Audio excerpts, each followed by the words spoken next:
Salut à tous les amis investisseurs, salut à toutes les amis investisseuses, j'espère que vous allez bien cette semaine, que vous avez passé une bonne semaine, que vous avez la forme, la patate et que vous déchirez tout. C'est Mister ETF, bienvenue dans l'émission 100% ETF.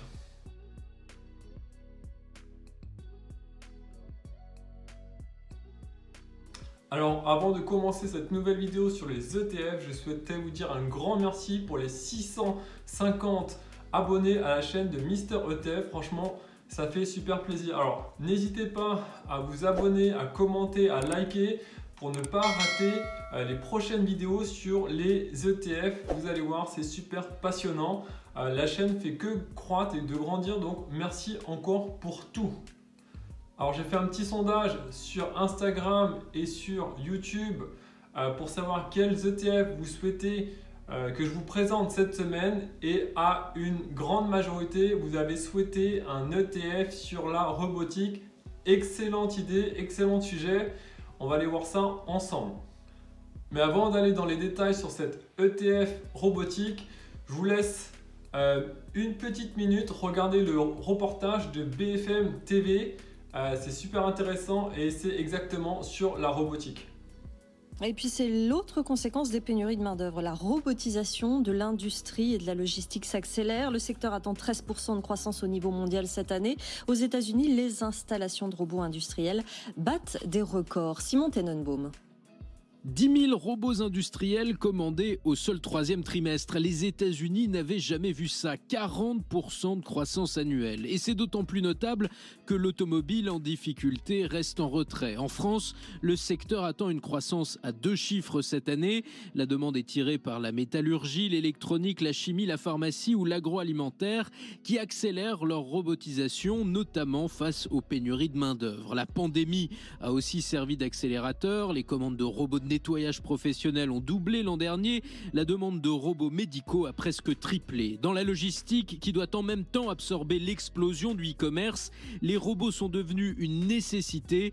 La question n'est plus de faire baisser les coûts, mais simplement de tenir les cadences, nous confirme Exotech, le spécialiste français des robots pour les centres de distribution. De nombreux bassins d'emploi sont saturés, remarque la start-up, surtout aux États-Unis. Exotech, qui réalise déjà plus de 100 millions d'euros de chiffre d'affaires, s'est lancé tout récemment outre-Atlantique. Elle a déjà signé avec 7 clients et vient d'installer chez Gap ses premiers robots logistiques. Voilà les amis investisseurs, voilà les amis investisseuses, vous en savez maintenant beaucoup plus sur le programme d'aujourd'hui, sur l'ETF robotique et automatique. Un ETF avec des super perspectives d'évolution et de croissance pour les industries. Ça vous dit d'en savoir plus? Allez, c'est parti!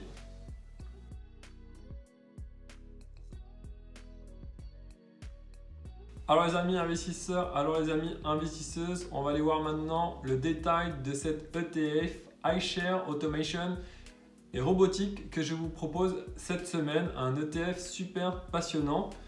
Alors voilà, l'introduction de l'ETF, pour ceux qui me suivent depuis quelques temps maintenant, on a toujours la même structure au niveau de la présentation des ETF. Je vais tout d'abord parler dans la première partie des caractéristiques de l'ETF, ensuite des titres qui sont en portefeuille dans cet ETF, car vous devez toujours savoir dans quoi vous investissez, dans quoi vous mettez votre argent, la répartition de cet ETF, que ce soit géographique et sectoriel, la performance bien sûr, c'est ça qui nous intéresse à court, moyen et long terme de l'ETF, et enfin je vais vous donner mon avis personnel sur cet ETF iShare Automation and Robotics. Voilà pour le programme les amis investisseurs et les amis investisseuses. Alors, on va aller voir dans les caractéristiques de cet ETF. Tout d'abord, cet ETF iShare Automation and Robotics, il suit l'indice de référence qui est le Stock Global Automation and Robotics Index, donc il va répliquer les performances de cet indice. L'émetteur de l'ETF, c'est BlackRock. J'ai beaucoup présenté ces derniers temps des émetteurs d'ETF comme Amundi ou encore Lyxor, mais cette semaine j'ai choisi de changer et de vous présenter un nouvel émetteur qui est BlackRock. Il y a 133 entreprises qui sont comprises dans cette ETF. Donc voilà, lorsque vous allez investir dans l'ETF, vous allez investir dans 133 entreprises différentes et on va voir quelques-unes après. Bien sûr, l'exposition sectorielle de cette ETF, c'est tout ce qui est l'automatisation et tout ce qui est la robotique, dans le secteur souvent industriel. Les performances depuis le début de l'année aussi, elles sont très bonnes, plus de 32% et sur un an sur 43%. On va aller voir ça également dans les détails par la suite. Les frais de gestion, les frais de l'émetteur de l'ETF BlackRock sont simplement de 0,4% par an. Donc voilà, quand vous avez une performance de 32%, avoir des frais de 0,4%, sachant que vous avez investi dans 133 entreprises différentes, c'est négligeable. Et enfin, concernant la politique de distribution du dividende, on a une politique de capitalisation. Donc tous les dividendes qui vont être versés par les 133 entreprises, ou toutes celles qui versent en tout cas des dividendes parmi ces 133 entreprises, vont être capitalisés, vont être réinvestis automatiquement dans l'ETF. Donc ça, c'est plutôt pas mal. Quels sont les titres en portefeuille dans cette ETF? Comme je vous l'ai dit, il faut savoir dans quoi vous investissez lorsque vous investissez dans un ETF. Alors, je vais vous présenter plusieurs titres en portefeuille. Donc, il y en a 133, comme je vous l'avais dit. Et parmi les 133, j'ai fait une sélection du top 20, il me semble, des ETF avec les principaux acteurs. Vous allez voir, c'est assez intéressant car en fait, la plupart ont un ratio, ont un poids dans l'ETF d'environ 2% ou 1%.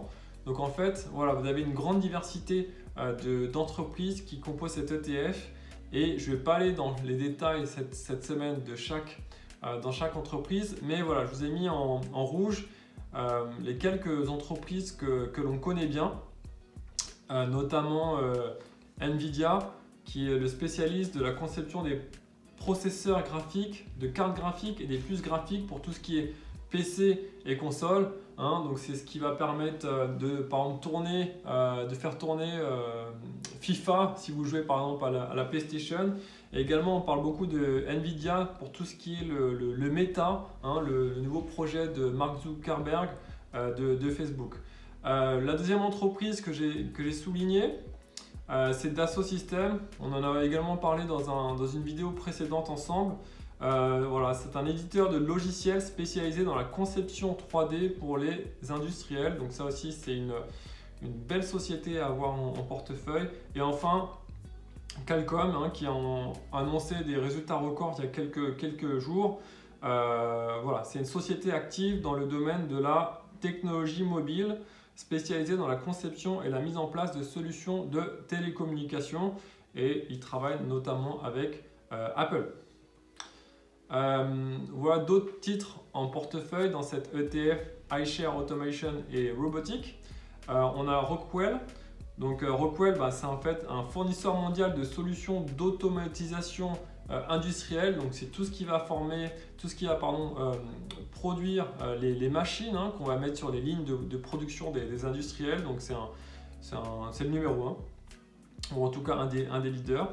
On va retrouver Apple dans cette ETF, mais encore une fois avec une pondération de 2% sur cette ETF. Apple qu'on ne présente plus bien sûr. Je vous ai encore une fois souligné un autre acteur qui est Microchip Technology. Donc c'est un fabricant de semi-conducteurs, et les semi-conducteurs, on connaît tout ce qui est la pénurie, tout ce qui est lié à la pénurie cette année de semi-conducteurs, parce qu'il y a une grosse demande au niveau de technologie. Et enfin, le dernier volet, si je puis dire, des titres en portefeuille que je souhaitais vous présenter. Encore une fois, on ne va pas aller dans les 133, mais c'est ceci. Voilà, on retrouve également Garmin, qui est le spécialiste des systèmes de navigation GPS. On va retrouver SAP, qui est le logiciel de gestion et de maintenance pour les industriels. Ça, on avait également parlé dans une vidéo précédente. Toyota, qui est l'équipementier de machines automatiques pour les industriels. Donc c'est un peu comme Rockwell, hein. Donc il ne faut pas confondre avec Toyota, le producteur de voitures. Là on a Toyota Industry Corporation, donc c'est vraiment pour les machines sur les lignes de production des industriels. On va retrouver Snapchat, ça c'est assez marrant, mais c'est plus au niveau de la communication et de la technologie. Et enfin aussi Intel, c'est le second fabricant mondial des semi-conducteurs. Donc voilà, c'est assez sympa d'avoir toutes ces entreprises dans un seul même ETF, avec aussi une pondération qui sont faibles. Donc en fait vous allez diminuer le risque. Et c'est un ETF super bien diversifié. Concernant la répartition géographique et sectorielle de cet ETF, donc ça aussi c'est super intéressant à regarder et à comprendre, car quand vous investissez dans un ETF, vous n'investissez pas dans une action. Donc là pour le coup vous investissez dans 133 actions, et souvent, le plus souvent, vous n'investissez pas seulement sur un secteur d'activité, ou en tout cas sur une zone géographique. Donc là on a une zone géographique de l'indice qui est celle-ci, avec une pondération quand même assez forte des États-Unis et du Japon, qui représentent à eux deux 80% de la répartition géographique de l'indice. Mais en même temps, on a d'autres pays tels que l'Allemagne, Taïwan, la France, le Royaume-Uni, la Suède, le Canada, la Finlande, la Chine et autres, qui sont aussi des acteurs de cet ETF, avec des entreprises donc, qui sont basées, par exemple Dassault Systèmes, qui sont basées en France, donc qui vont jouer aussi un rôle dans cet ETF. Encore une fois, mineur par rapport aux États-Unis et au Japon, mais quand même qui contribue à la performance de cet ETF. Concernant l'allocation sectorielle de l'indice, alors vous avez bien vu, hein, on a beaucoup d'entreprises qui sont dans le secteur de la technologie de l'information, également des entreprises type industrielles, et on va retrouver des entreprises comme on a vu par exemple Snapchat au niveau de la communication. Donc voilà, ça c'est tous les différents secteurs industriels de l'indice lorsque vous allez investir dans cet ETF. Alors les amis investisseurs, alors les amis investisseuses, on va aller maintenant voir la performance de cet ETF. Alors on va voir la performance de l'ETF sur le court terme depuis un an, à moyen terme sur 3 ans et également sur le long terme, donc sur 5 ans. Pourquoi? Parce que ça va permettre de voir si on a un mouvement cyclique de cet ETF. Comme on avait vu par exemple pour l'ETF bancaire, on a bien vu que c'est un secteur cyclique. On va les voir ensemble du coup si cet ETF iShares Automation et Robotique suit aussi un mouvement cyclique sur le long terme. Et donc je vous propose d'aller voir ensemble les performances avec une analyse graphique. Alors les amis investisseurs, alors les amis investisseuses, voici la performance sur un an de cet ETF qui est franchement plutôt bonne, hein, avec une performance de plus de 43% de cet ETF iShares Automation et Robotique. On a une accélération de la performance sur le mois dernier. Donc voilà pour la vision sur un an avec plus de 43%. Donc voilà, c'est tout simplement super bien. La vision sur maintenant 3 ans, alors ça charge un petit peu, mais voilà, on voit qu'on a une belle croissance de cette ETF sur les 3 dernières années. Ça fait que croître, hein. On voit que l'impact de la crise Covid n'a pas été énorme, avec une performance de plus de 123% sur 3 ans. Donc ça c'est aussi assez exceptionnel, c'est-à-dire que si vous avez mis 10 000 € sur cet ETF, vous aurez plus de 20 000 € maintenant sur votre compte titre. Donc ça c'est plutôt pas mal, plutôt intéressant. Il vaut mieux investir sur cet ETF que dans votre livret A par exemple. Et maintenant, si on regarde le comportement et la performance de cet ETF sur 5 ans, pareil. On voit qu'en fait on a une augmentation, tout le temps une performance qui semble être positive, hein, sur cet ETF sur 5 ans. Alors effectivement il y a une accélération depuis un an et demi comme on le voit ici. C'est dû au manque de personnel, hein, de main d'œuvre sur la ligne de production, l'impact Covid, hein, effectivement, les gens n'osent plus trop aller aussi travailler directement en usine, par exemple. Préfèrent rester chez soi et du coup voilà, il y a une demande des industriels d'industrialiser leur parc machine. Donc voilà, c'est pour ça qu'on a une super croissance de cet ETF, plus sur l'année et demie qui est passée, mais encore une fois sur les 5 dernières années, c'est plutôt pas mal comme performance de cet ETF, avec plus de 171% de performance de cet ETF en 5 ans seulement. Alors, concernant mon avis sur cet ETF, alors voilà, je vous ai fait un petit récapitulatif de tout ce qui est avantages et inconvénients de cet ETF. Alors, les avantages, déjà, on a des frais qui sont assez faibles pour cet ETF, de seulement 0,40% par an par l'émetteur d'ETF, donc qui est BlackRock. On a au niveau des dividendes, et moi j'aime bien personnellement, c'est par capitalisation, c'est-à-dire que les dividendes des entreprises vont être automatiquement réinvestis dans le fonds, dans l'ETF. Donc ça va permettre à l'ETF d'avoir une meilleure performance. On a une performance également depuis le début de l'année de 32%, donc ça c'est plutôt pas mal, plutôt intéressant. On a aussi un marché qui est en pleine croissance au niveau de la robotique et de l'automatisation. Vous avez vu le reportage de BFM Télé, voilà, je ne peux que confirmer. Secteur technologie, c'est aussi un secteur en pleine croissance, il y a beaucoup de demandes en ce moment sur ce secteur. Donc voilà, que des avantages. La géographie, j'ai mis aussi avantage, c'est qu'on a une diversité au niveau de la géographie sur cet ETF.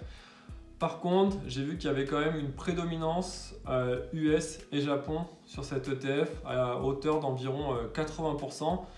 Et ça peut peut-être me déranger si par exemple il y a une crise aux US ou au Japon, et ça peut avoir un impact sur cet ETF. En tout cas, en ce moment, il n'y en a pas, donc c'est plutôt bon. Une diversification, pas trop en fait, on est vraiment sur des entreprises technologie. Donc voilà, vous n'allez pas en investissant dans cet ETF investir dans tout ce qui est banque, tout ce qui est immobilier, agriculture, etc. Donc là vraiment vous avez une diversification qui est assez faible, mais en tout cas voilà, si vous croyez en ce secteur, n'hésitez pas à investir dessus. Et enfin, pour l'instant, cet ETF il n'est pas éligible au PEA, au plan d'épargne en action. Donc c'est pour ça que je le mettrai en inconvénient, mais par contre, vous pouvez simplement le mettre dans votre compte titre et ça c'est plutôt intéressant à voir.